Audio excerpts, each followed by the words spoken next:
이어서 오늘 아침 신문 보겠습니다. 먼저 동아일보입니다.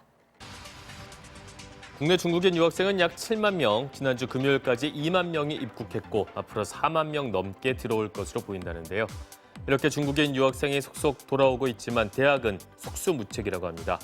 교육부는 각 대학에 중국인 유학생이 입국 이후 14일 동안 등교하지 못하게 관리하라고 했지만 공간, 인력, 예산 어느 하나 여의치 않은 일선 대학의 역량으로는 역부족이기 때문이라는데요.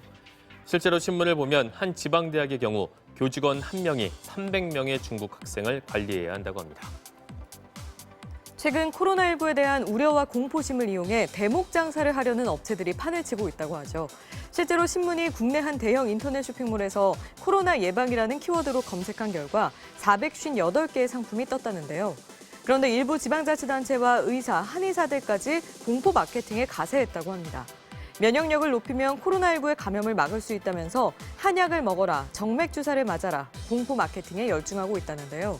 일부 지자체들도 우리 고장 특산품이 코로나19 예방에 효과가 있다고 홍보하며 이번 사태를 마케팅 기회로 삼고 있다고 합니다. 한편 코로나19 예방을 위해서 소독제 수요가 급증하면서 직접 손 소독제를 만드는 사람들이 많아졌다고 하죠. 사람들의 관심이 높아지자 약국, 보건소 등도 소독제 제조법을 홍보하고 나섰다는데요. 그런데 신문에 따르면 일반인이 직접 만드는 건 부작용 위험이 있어 주의해야 한다고 합니다. 유튜브나 SNS 등에 올라온 제조법이 제각각이고 제조 과정에서 약물이 오염돼서 부작용이 발생할 위험이 있기 때문이라는데요. 대한약사회도 비전문가의 말에 따라 손 소독제를 만들었으면 피부 질환을 유발할 수 있다며 주의를 당부했다고 합니다. 코로나19의 지역사회 감염 우려가 커지고 있는 가운데 의료기관에서는 여전히 특성화고 학생들의 현장 실습이 진행되고 있다고 합니다. 교육계에 따르면 올해 현장 실습 대상자의 절반에 달하는 1,400여 명의 학생이 현재 실습 중입니다. 이 가운데 257명은 선별 진료소가 설치된 의료기관에 배정됐다는데요. 코로나19 감염 우려에도 학생들이 실습을 중단하지 못하는 이유, 간호조무사 국가시험 때문이라고 합니다. 시험을 보려면 방학을 이용해 780시간의 현장 실습을 해야 하기 때문이라는데요. 한편 문제를 지적하는 목소리가 높아지자 보건복지부는 3월 시험에 한해 일시적으로 합격 후 실습을 이수하도록 허용했다고 합니다. 올겨울 포근한 날씨에 전국에서 치르는 겨울 축제들이 줄줄이 큰 차질을 빚었다고 하죠. 이 때문에 지자체들이 대체 행사를 찾고 있다고 합니다.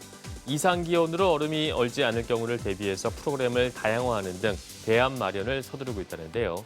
얼음 낚시로 관광객들을 끌어모았던 강원 화천군은 얼음 낚시 대체 프로그램으로 보트 낚시를 선보였고 평창은 상대적으로 빨리 결빙되는 곳에 이상 낚시터를 만들 계획이라고 합니다.